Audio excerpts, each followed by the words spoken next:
자, 문제 5번. 자, 한번 보도록 하겠습니다. 주식회사 성동물산. 회사 코드는 991번입니다. 자동차 부품 등의 제조 및 도매업을 영위하는 중소기업으로 당해 사업연도는 2021년 1월 1일부터 12월 31일입니다. 법인 세무조정 매뉴얼을 이용하여 재무회계 기장자료와 제시된 보충자료 외에 당해 사업연도에 세무조정을 하시오입니다. 회사 선택시 유의를 하시길 바랍니다. 자, 회사 선택 유의를 하는 거는 법인 조정을 바꿔라는 뜻이고요. 991번 성동물산 대표자명은 유현진입니다. 자, 바꾸고 자 법인 조정에 클릭을 해서 접대비 조정 명세서를 클릭합니다. 자, 문제 1번 자 한번 보도록 하겠습니다. 자, 아래의 내용을 바탕으로 당사의 접대비 조정 명세서를 작성하고 필요한 세무조정을 하시오입니다. 하면 되죠. 해봅시다. 자, 불러오기부터 시작을 합니다. F2번 불러오기 자 합니다. 자, 문제 한번 읽어볼게요. 손익계산서상 매출액과 영업외 수익은 다음과 같다 입니다. 근데 사실 영업외 수익은 봐서 부산물 매출액 돼 있잖아요. 요거는 수익 금액에 이제 해당이 되는데, 수익 금액은 본래 그 업태하고 종목이 기재되어 있는 거는 다 수익 금액으로 보고요. 영업 외적 수입은, 그러니까 영업 외 수입은 사실 요거는 수입으로 안 봐요. 그래서 요거는 빼고 이제 그 반영이 되고요. 그래서 금액이 34억 9천만 원 돼 있잖아요. 여기 일반 수익 금액이 이렇게 해당이 되고요. 특수관계자 매출액이 2억 원 포함되어 있으니까 특수관계자 매출액 2억 원을 입력해 줍니다. 자, 첫 번째 건 끝났어요. 자, 그 다음 두 번째 거 한번 봅시다.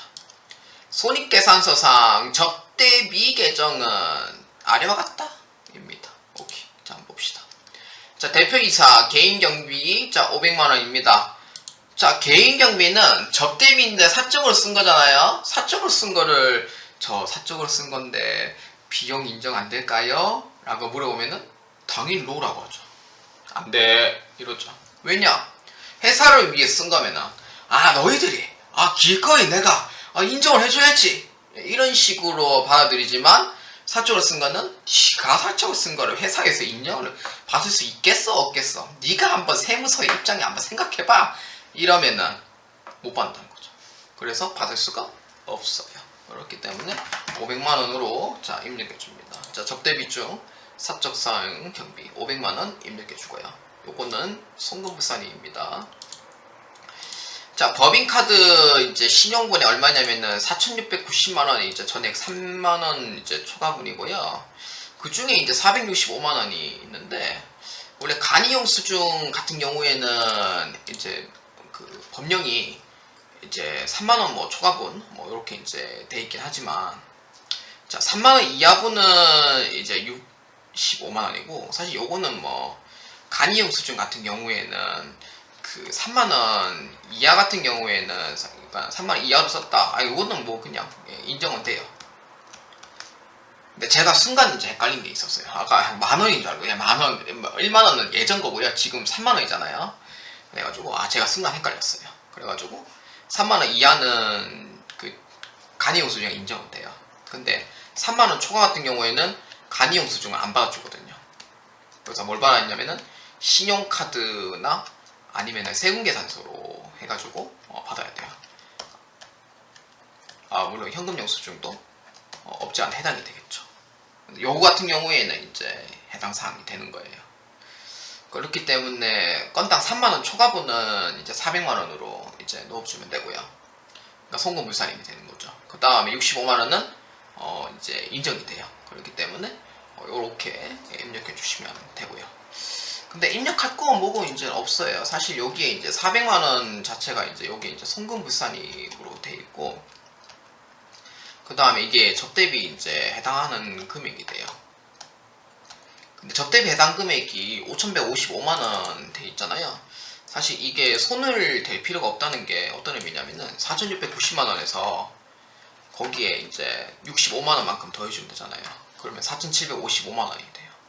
요게 이제 그 접대비에 이제 해당하는 금액이 되는데 사실 굳이 만질 필요는 없다는 거죠. 그렇기 때문에 5,155만원 중에 신용카드 미사용 금액이 있으니까 거기 이제 400만원 빼주거든요.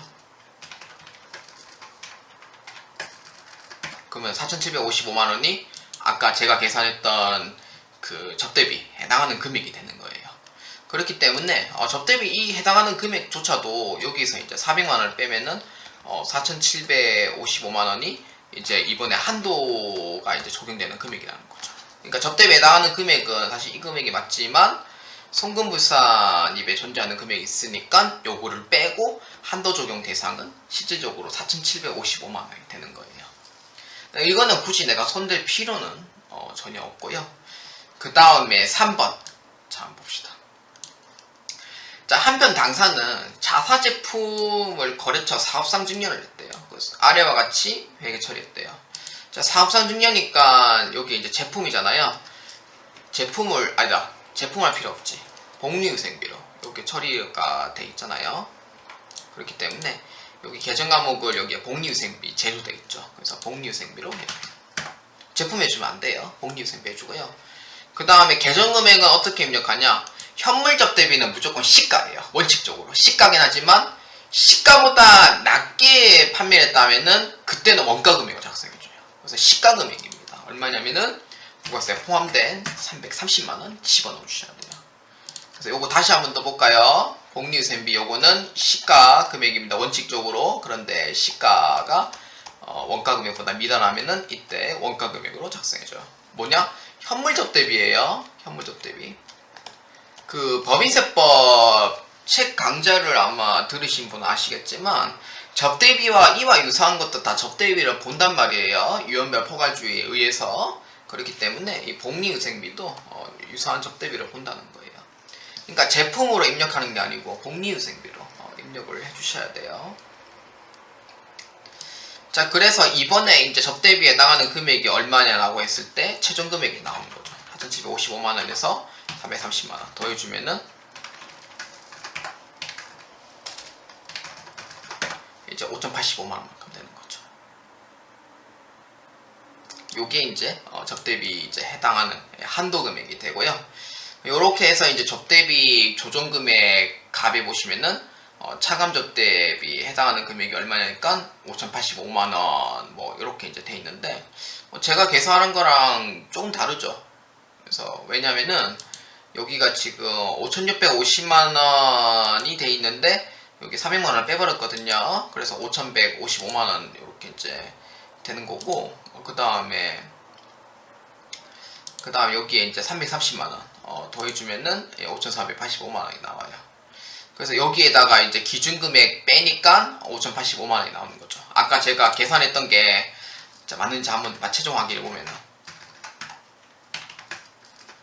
이렇게 되는 거죠. 요 금액이 아까 이 금액이 되는 거죠. 자, 이렇게 이제 보시면 되고요. 근데 사실 요거는 사실 굳이 알려고 하면은 알 필요는 없는데 근데 접대비 해당하는 금액이 얼마 정도인지는 알아야 될 필요는 있겠죠. 왜냐면은 회사에서 이제 물어보거든요. 이번에 접대비 해당하는 금액이 얼마냐 물어볼 수 있기 때문에 사실 대답이라도 할 줄 알아야 돼요. 자, 그 다음에 이제 총수익 금액 기준으로 봐가지고 계산해보니 요렇게 해서 뭐 계산이 되더라 라고 이제 하는 거죠. 요거는 뭐 컴퓨터가 다 해주니까 요렇게 이제 보시면 되고요. 근데 현재는 지금 만분의 이제 30으로 계산을 해주게 되어 있습니다. 중소기업은 현재 3,600이죠. 이게 코로나 때문에 이제 세제 혜택을 좀 준 건데 아마 이게 좀 굳어진 것 같아요. 이번에 보니까 이렇게 된 거고요. 그래서 일반 접대비 한도액은 얼마냐니까 4,593만원 이렇게 돼요. 그러니까 이게 지금 이제 세법상 한도 금액 4,593만원까지 그러니까 비용을 인정해 주지만 이제 기업에게 기준에서 이제 쓴 금액은 실제적으로 5,085만원이거든요. 거기에 대한 차익만큼 492만원은 비용으로 인정을 받을 수가 없어요. 그렇기 때문에 요거는 성금불산입으로 처리를 해주시면 됩니다.